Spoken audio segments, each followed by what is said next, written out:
Pernah upload shorts yang meledak view-nya di jam pertama, tapi pas kamu cek keesokan harinya, view-nya tetap nggak nambah sama sekali. Kamu refresh YouTube Studio berkali-kali, tapi angka view-nya tetap mentok. Kenapa bisa gitu? Apakah video kamu jelek atau algoritma YouTube kurang berpihak untuk videomu? Sebelum kamu berhenti mengupload atau mulai menyalahkan dengan videomu sendiri, lebih baik tonton dulu video ini. Mana tahu kesalahan yang kamu lakukan dapat teratasi dengan cara yang saya berikan. Baik untuk mempersingkat waktu, siapkan kopinya terlebih dahulu, cari tempat rebahan yang pas. Karena dalam waktu kurang lebih 10 menit ke depan, saya akan jelasin step by step biar view kamu bisa bertambah lagi. Bayangkan kamu sudah upload video shorts dan dalam 1 jam view-nya langsung naik, tapi tiba-tiba mentok di angka segitu aja. Nah, kenapa bisa begitu? Apa yang sebenarnya terjadi? Nah, sebenarnya YouTube nggak asal sebar video kamu. Setiap konten kamu akan diuji terdahulu melalui sinyal performa utama yang akan menentukan apakah video kamu terus ditayangkan atau berhenti di tempat. Yang pertama ada view retention. View retention merupakan poin penting untuk menentukan videomu layak untuk FYP atau tidak. Kenapa? Ini adalah seberapa lama penonton bertahan untuk menonton videomu. Misalnya begini, kamu buat video 60 detik, tapi penonton hanya nonton 10 detik lalu mereka skip videomu. Itu artinya retention kamu rendah. YouTube akan menganggap video tersebut kurang menarik atau kurang relevan. Idealnya, penonton bertahan minimal 70-90% dari durasi video. Jadi pastikan dari detik pertama, kamu langsung nangkep perhatian audiens kamu. Contoh, mulai dengan pertanyaan menarik, suara emosional, atau visual yang mencolok. Jadi, buatlah semenarik mungkin agar penonton tetap betah di videomu. Yang kedua, rasio klik CTR, click-through rate. CTR itu rasio berapa banyak orang yang klik video kamu dibanding yang melihat previewnya. Meskipun shorts nggak punya thumbnail yang bisa diatur sendiri, tapi menurut saya, frame pertama dari videomu sangat berpengaruh. Jadi, kamu harus pastikan di detik pertama video kamu harus kuat secara visual dan secara teks jika ada. Ini bisa saya contohkan. Bisa berupa ekspresi wajah kalian yang mengejutkan, tulisan besar yang membuat audiens penuh rasa ingin tahu, atau aksi yang langsung terjadi. Jadi intinya seperti kalian menonton video orang lain. Kenapa kamu bisa niat menontonnya sampai habis? Di mana yang membuatmu itu tetap menonton? Begitu juga dengan video yang kamu buat, untuk memberi penasaran bagi penonton kamu. Jadi mereka tetap stay di video kamu.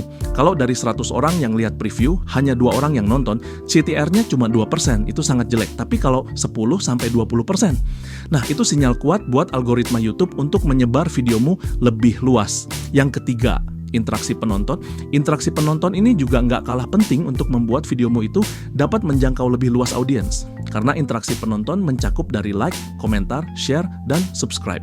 Kalau penonton aktif berinteraksi, YouTube menilai video kamu memberi dampak nyata. YouTube pikir, oh orang-orang nggak cuma nonton video dia, tapi mereka juga terlibat.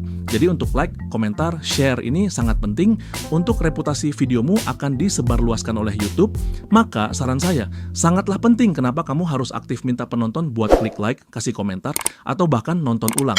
Semua ini itu akan memperkuat posisi video kamu di algoritma YouTube. YouTube Shorts sendiri punya cara unik dalam menyebarkan videomu. Mereka pakai sistem yang bisa dibilang kayak gini. Coba dulu deh. Nanti kita lihat hasilnya, layak kita sebar luas atau tidak. Untuk tahap tes pertama, initial test group. Initial test group ini akan bekerja seperti ini. Begitu kamu upload video, sistem akan menayangkannya ke sekelompok kecil penonton dulu. Biasanya penonton dari negara atau wilayah target kamu.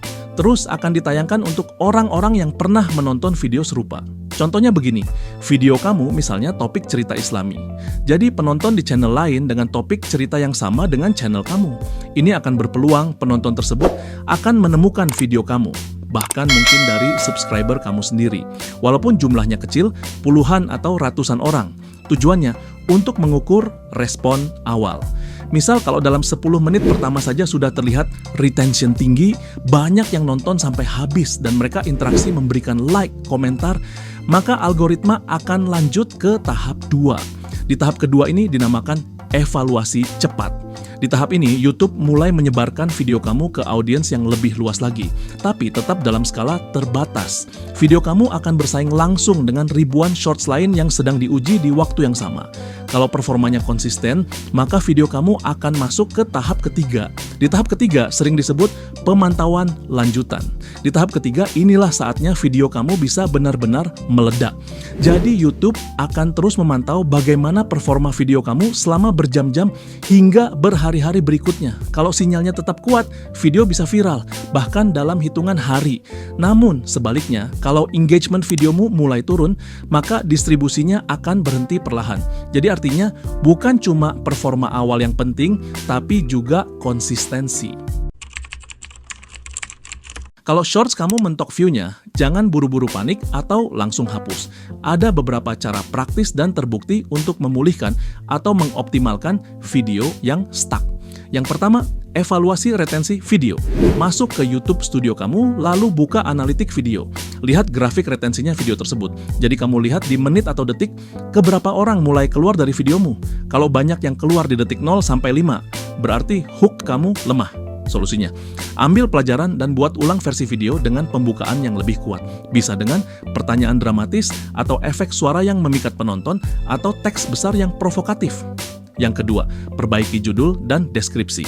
Banyak kreator lupa bahwa judul dan deskripsi shorts tetap dibaca algoritma YouTube. Kamu bisa edit dan menambahkan. Misalkan di judul, kamu bisa menambahkan kata-kata emosional seperti bikin merinding, dijamin ngakak. Ini dijamin akan memikat penonton lebih penasaran. Terus tambahan keyword yang lebih relevan sesuai judul. Atau membuat tulisan CTA di dalam video seperti tonton sampai habis. Ini sangat membantu SEO dan bisa memancing klik dari penelusuran atau rekomendasi. Yang ketiga, balas komentar secara aktif. Ketika kamu membalas komentar, penonton yang mendapatkan pemberitahuan akan kembali ke videomu. Ini meningkatkan session duration dan interaksi tambahan yang jadi sinyal bagus buat algoritma. Nah, untuk tips lain, kamu juga bisa menambahkan komentar dari akunmu sendiri sebagai pin komentar untuk memancing diskusi. Yang keempat, promosikan video secara manual. Misal, bagikan video shorts ke grup WhatsApp atau Telegram, komunitas Facebook, forum atau kolom komunitas di YouTube. Jangan malu untuk share ulang. Satu klik baru bisa bikin algoritma mulai memperhatikan ulang videomu. Yang kelima, jangan dihapus dulu videomu, tapi saya sarankan buat versi baru. Kalau video stuck selama berminggu-minggu, lebih baik buat ulang dengan versi berbeda. Ceritanya bisa sama, tapi format visual diganti. Misalnya footage, ilustrasi, animasi. Gaya bicara diubah. Tambahkan teks agar penonton betah menonton sampai habis. YouTube tidak melarang mengunggah ulang ide yang sama, selama kamu bisa sajikan dengan cara yang lebih menarik. Setelah kamu tahu cara memulihkan shorts yang stuck, langkah selanjutnya adalah menjaga performa agar videomu terus stabil. Pertama, upload secara konsisten. Shorts tidak harus setiap hari diupload, tapi usahakan minimal 3 kali seminggu. Algoritma menyukai channel yang aktif dan konsisten, karena itu berarti kamu serius sebagai kreator. Yang kedua, buat pola konten yang jelas. Kalau kamu pernah upload shorts bertema motivasi dan view-nya tinggi, ulangi format itu. Bangun pola agar algoritma tahu siapa targetmu dan kepada siapa kontenmu harus ditampilkan. Yang ketiga, buat serial atau playlist. Shorts yang bersambung atau punya tema serupa membuat penonton betah menonton lebih banyak. Misalnya, part 1, kisah inspiratif X, part 2, akhir tak terduga. Ini meningkatkan session watch time yang sangat disukai algoritma. Dan yang terakhir, bangun komunitas penonton. Ajak penontonmu untuk ikut komentar, voting di YouTube community, atau minta mereka kasih ide video. Penonton yang merasa terlibat lebih mungkin jadi penonton setia. Jadi sekarang kamu tahu kan kenapa shorts bisa stuck view-nya, dan lebih penting kamu tahu cara mengatasinya. Kalau video ini bermanfaat, bantu share ke teman kreator lainnya. Sebelum saya akhiri video ini, jangan lupa klik tombol subscribe biar kamu gak ketinggalan tips selanjutnya.